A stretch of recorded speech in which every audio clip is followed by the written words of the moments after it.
Hello everyone. This video is presented to you by Sophia with the collaboration of BSES. Last video में हम question 15 और 16 cover कर चुके थे। अब हम एक बारी क्वेश्चन 17 देख लेते हैं। पहले रफली समझ लेते हैं क्वेश्चन 17 में वो क्या कहना चाह रहा है। बोल रहा है कि फर्स्ट से लेकर के ना, जैसे ये फर्स्ट क्लास है, ये सेकंड क्लास है, ये थर्ड फोर्थ फिफ्थ, कह रहा है 12th क्लास तक एक स्कूल के अंदर सेक्शन कुछ क्लासेस हैं 12th क्लास तक, यानी फर्स्ट से 12th तक का वो स्कूल है। कह रहा हर क्लास के ना 3 सेक्शन है। क्लासेस में जैसे हमारी सेक्शन होते हैं ना, A section, B section, C section, है ना। बोल रहा हर क्लास में 3 सेक्शन है। मान लो आज प्लांट डे है, बोल रहे हैं स्कूल में बोला जाता है कि आपको हर क्लास को जो है स्कूल के अंदर प्लांट्स लगाने हैं। बोलते हैं कि जो फर्स्ट क्लास है उसको सिर्फ एक ही प्लांट लगाना है, जो सेकंड क्लास है उसको 2 लगाने हैं, जो थर्ड है उसको 3 लगाने हैं, फोर्थ को 4, इसी तरीके से 11th 12th, 11th को 11 प्लांट लगाने और 12th को 12, यानी जो जिस क्लास में है उसको उतने ही प्लांट लगाने हैं। तो फर्स्ट क्लास को कितने प्लांट लगाने हैं? 1। बोल रहा है लेकिन जो सेक्शन है ना उसको हर सेक्शन को, जैसे फर्स्ट क्लास के 3 सेक्शन है ना, तो total number of plants first class के कितने हो जाएंगे? एक ये वाला सेक्शन लगाएगा, एक ये वाला और एक ये वाला, यानी 3 इसके हो जाएंगे। क्लियर हो रही है मेरी बात? यानी 3 सेक्शन है ना फर्स्ट क्लास के और हर सेक्शन को 1 प्लांट लगाना है। तो फर्स्ट क्लास के कितने प्लांट हो गए? 3। ऐसे सेकंड क्लास के जो है हर सेक्शन के सेकंड क्लास की 2 प्लांट लगाने, 2 ये लगाएगा, 2 ये लगाएगा, 2 ये लगाएगा। तो बताओ ज़रा इसकी सेकंड क्लास के टोटल नंबर ऑफ प्लांट्स कितने हो गए? 2 4 6, तो 6 प्लांट ये लगाएगा। ऐसी थर्ड क्लास जो है वो भी कितने कितने प्लांट लगाने वाली है? ये 3 और ये 3, यानी हर सेक्शन 3 प्लांट्स लगाएगा। तो इसके प्लांट्स ज़रा गिनो, 3 + 3 6 + 3 9, यानी ये हमारी आपको दिख रहा होगा 3 6 9, इस तरीके से ये एक एपी बन जाएगी। जैसे 4th क्लास होगी उसके भी देखो 4 4 4 है ना, तो ये 12 हो जाएगा। ऐसी 5th क्लास होगी उसके 5 5 5, ऐसे चलता रहेगा। तो देखो आपको नहीं लगता ये एक एपी बन रही है? क्लियर है? तो इस तरीके से हमें एक एपी बनानी है और टोटल नंबर ऑफ प्लांट्स यानी 12 की 12 क्लास से मिलकर आपस में कितने ट्रीज प्लांट करेंगी, हमें सिर्फ ये निकालना है। तो आई होप आपको ये आप रफली समझ ही आ गया। तो यानी कि हमारी एपी क्या बन जाएगी? फर्स्ट क्लास जो है वो टोटल नंबर ऑफ प्लांट्स कितने लगाने वाली है? 3, सेकंड 6, थर्ड 9, इस तरीके से ये टोटल नंबर ऑफ प्लांट्स लगा देंगे। और अब हमें क्या निकालना है? ये सारी की सारी यानी 12 की 12 क्लासें कितने प्लांट्स लगाएंगे। तो एन बार बोलो ज़रा, 12 हो गया हमारा क्योंकि 12 क्लासेस है। ए बोलो ज़रा कितना हो गया हमारा? 3 हो गया। डी बोलो ज़रा हमारा कितना हो गया? डी कितना हो गया? A2 - A1, यानी 6 - 3। A2 - A1 डी होता है हमारा, याद होगा आपको। तो डी की वैल्यू कितनी आ गई? 3 आ गई।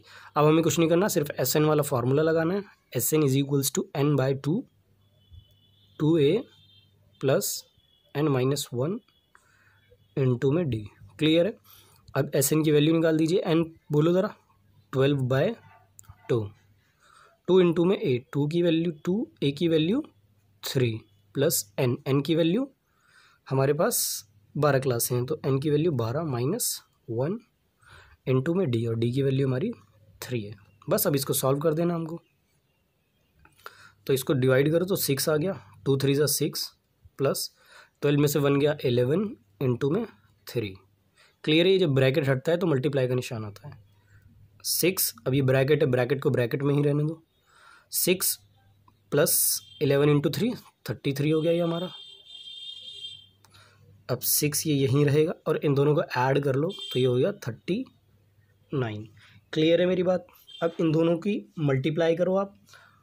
अच्छा इस चीज़ में कंफ्यूज मत होना कि 6 + 3 39 हो गया, तो ब्रैकेट हटने के बाद मैंने अभी बताया मल्टीप्लाई का निशान आता है। अब इनको मल्टीप्लाई कर दो तो 6 9 = 54, 5 कैरी, 6 3 = 18, 18 और 5 2 3, तो ये 234, यानी 234 पेड़, यानी पूरी की पूरी 12वीं क्लास, फर्स्ट क्लास से लेकर के फर्स्ट सेकेंड थर्ड है ना 12th क्लास तक, यानी सारे के सारे मिलकर कितने पौधे लगा पाएंगे स्कूल के अंदर?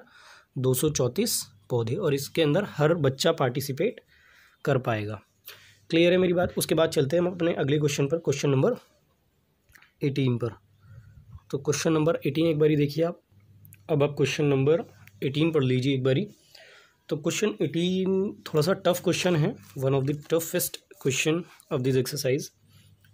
क्वेश्चन 18 को बहुत इजी तरीके से समझेंगे हम लोग, बहुत इजीली समझ आ जाएगा आपको। बोल रहा है कि स्पायरल होती है ना, आपने देखा होगा ऐसे ऐसे ऐसे सर्कुलर फॉर्म में उसके बाइंडिंग हो रखी होती है।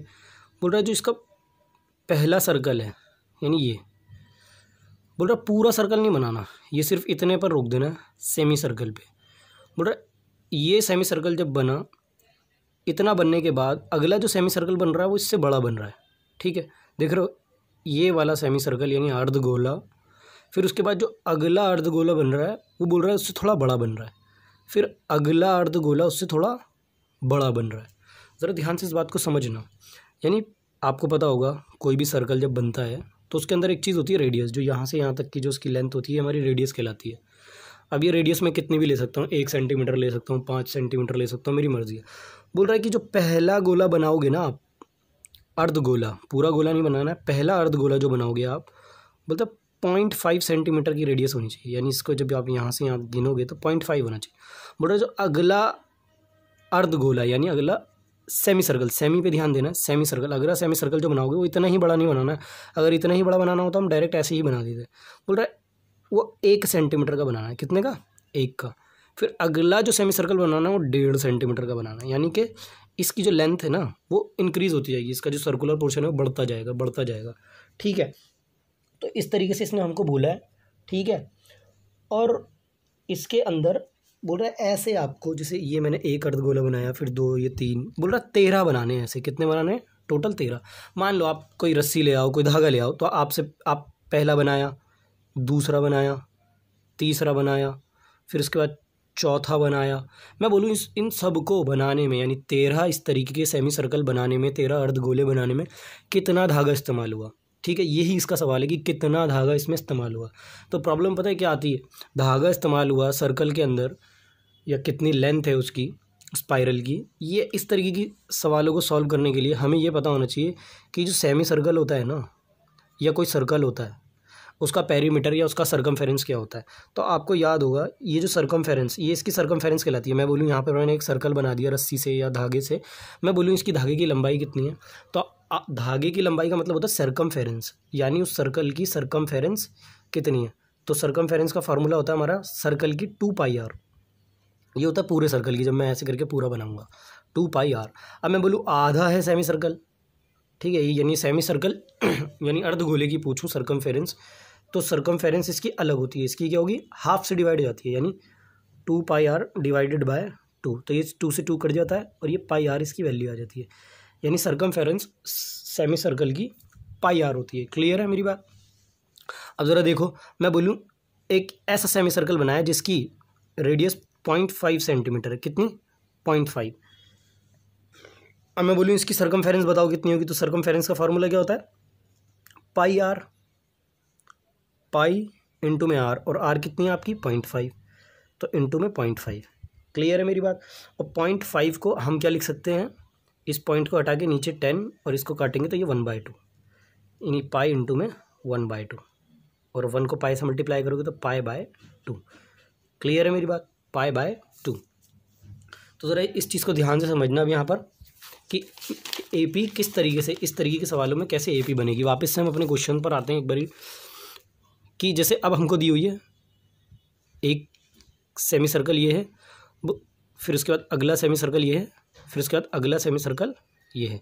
सिर्फ 3 टर्म्स मुझे चाहिए, 3 टर्म्स के बाद मेरा सवाल इजीली सॉल्व हो जाएगा। तो बोल रहा है जो पहला सेमी सर्कल है उसकी रेडियस जो है वो है 0.5 सेंटीमीटर। बोल रहा है अगला जो सेमी सर्कल है उसकी जो रेडियस है, इसको R1 मान लेते, इसको R2, बोल रहा है वो है 1 सेंटीमीटर। फिर अगला जो है उसकी है 1.5।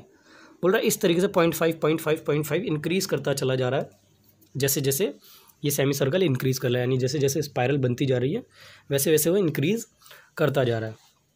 तो ज़रा बोलो, जब पहले वाले का अगर मैं सर्कमफेरेंस पूछूंगा पहले का, तो उसमें फार्मूला लगाओगे आप πr, circumference of semi circle πr, और पाई की वैल्यू तो पाई ही रहेगी, और r की वैल्यू कितनी है 0.5, और 0.5 को हम 1/2 लिख सकते हैं, ये अभी हमने सीखा। ठीक है, तो 1/2, तो यानी पाई इंटू में 1 पाई, तो π/2। क्लियर है।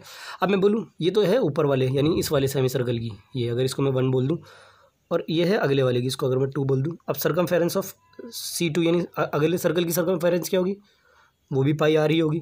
अगर मान लो इसकी R1 है तो इसकी R2 होगी। क्लियर है, πr2।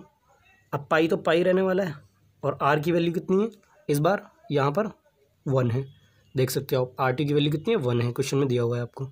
तो ये कितनी हो गई पाई इंटू 1, तो पाई हो गया, ठीक है, क्लियर है मेरी बात। ऐसे उसके बाद तीसरे सर्कल की निकाल लो, ये जो तीसरा सेमी सर्कल बन रहा है ना, इसकी निकाल लो आप। तो इसको बोल देता हूँ इसकी सर्कमफेरेंस C3 होगी, लेकिन रहेगी तो पाई आर ही, और आर हमारी R3, तो पाई की वैल्यू पाई और R3 इस बार कितनी हो जाएगी 1.5, क्योंकि 0.5 इंक्रीज़ करती जा रही है, तो पाई इंटू में 1.5। अब देखो 1.5 आपको याद होगा पॉइंट हटा करके नीचे 10 लग जाता है ना, जितने डिजिट होती हैं, तो इसको ऐसे लिख सकता हूँ मैं। अब देखो ये 5 से डिवाइड हो रहा है, 5 3 ज़ा 15, 5 2 ज़ा 10, 5 3 5 2, क्लियर है। तो ये 3/2 हो गया, तो पाई इंटू में 3/2, तो 3 को पाई से मल्टीप्लाई किया तो 3 पाई हो गया, ये तो डिवाइडेड बाय 2, क्लियर है। अब देखो हमारा फर्स्ट टर्म आ गया ये, सेकंड टर्म आ गया ये, और थर्ड टर्म आ गया ये, यानी कि हमारी एक AP बन चुकी है। अब हमारे लिए क्वेश्चन बहुत ईजी हो चुका है। तो हमारी AP का फर्स्ट टर्म क्या आया π/2, सेकंड टर्म क्या आया पाई, और थर्ड टर्म क्या आया 3π/2। इस तरीके से ये 13 टर्म्स है इसके अंदर, यानी 13 सेमी सर्कल है ना, तो पहला दूसरा तीसरा ऐसे 13 है, तो यानी n की वैल्यू कितनी है 13 है, ठीक है। A की वैल्यू कितनी है, A हमारा हमेशा फर्स्ट टर्म जो होता है वो A कहलाता है, A है हमारा π/2, और D की वैल्यू कितनी है A2 - A1, ये आपको निकालनी पड़ेगी। A2 कितना हमारा पाई माइनस A1 कितना है π/2, क्लियर है।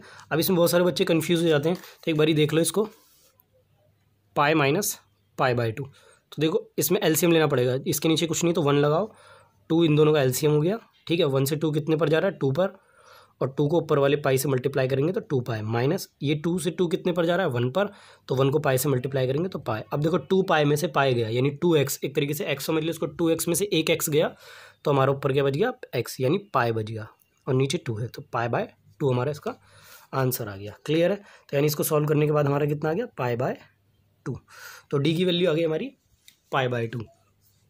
अब हमें क्या करना है, सिर्फ इसका सबका सम निकालना है, यानी स्पाइरल की लेंथ कितनी होगी, उस धागे की लंबाई कितनी होगी, ये वाली लंबाई प्लस ये वाली लंबाई प्लस ये वाली लंबाई, ऐसे करके करते 13 लंबाई हमें प्लस करनी है।